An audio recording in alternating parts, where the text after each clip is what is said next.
ஒரு சாதாரண ரோட்ல போற மனிதரை போய் நீங்க தட்டுறீங்க, கேட்டா முறைச்சு பார்த்தாரு 4 தட்டு தட்டுனுங்கிறீங்க.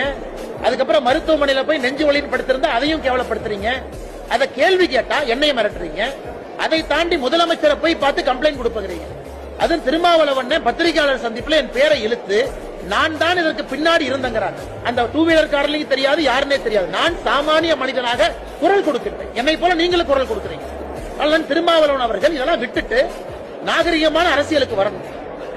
இது போன்ற வன்முறை, வெறுப்பு அரசியல், மிரட்டுவது, ரோட்ல போறவங்களை இடிப்பது, கேள்வி கேட்டா அடிக்க போவது, இது எந்த விதமான அரசியல்? இவங்க தமிழ்நாட்டில் என்ன மாற்றத்தை கொடுக்க போறாங்க? இவர்களால் என்ன மாற்றம் நடக்கும்? வன்முறை அரசியல்னால யாருக்கு என்ன லாபம்? அதனால அதற்கெல்லாம் நாங்கள் பயப்பட போவது கிடையாது. உங்களுக்கு தெரியும், அண்ணாமலை பொறுத்த வரைக்கும் ஒரு அடி அடிச்சா 2 அடி கொடுக்கிறாள். மொத்தவங்க மாதிரி வாங்கிட்டு போற அல்ல இல்ல. அதனால அதற்கும் தயார் தான். நீங்க வரனா வாங்க. அதனால இந்த உருட்டல் மிரட்டல் எங்கிட்ட வச்சுக்காதீங்க. இதையெல்லாம் பார்த்து காவல்துறை அதிகாரியாக இருந்து அரசியலுக்கு வந்திருக்கேன். பல ரவுடிகளை டீல் பண்ணிருக்கேன். இந்த வேலையில எங்கிட்ட வச்சு கூடாது.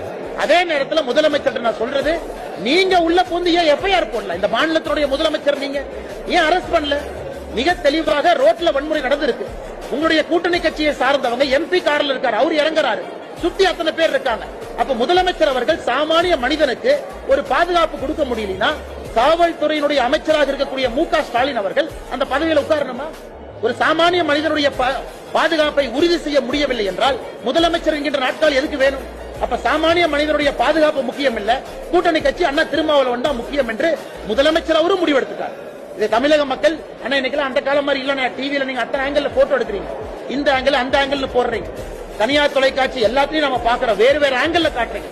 சாமானிய மனிதனுக்கு தெரிந்துவிடும் யார் ஏமாத்துறாங்க, யாரு பொய் சொல்றாங்க. அதனால் முதலமைச்சர் இதில் தலையிட்டு நடவடிக்கை எடுத்து காவல்துறையினுடைய மானத்தையும் அரசனுடைய மானத்தையும் காப்பாற்றும்.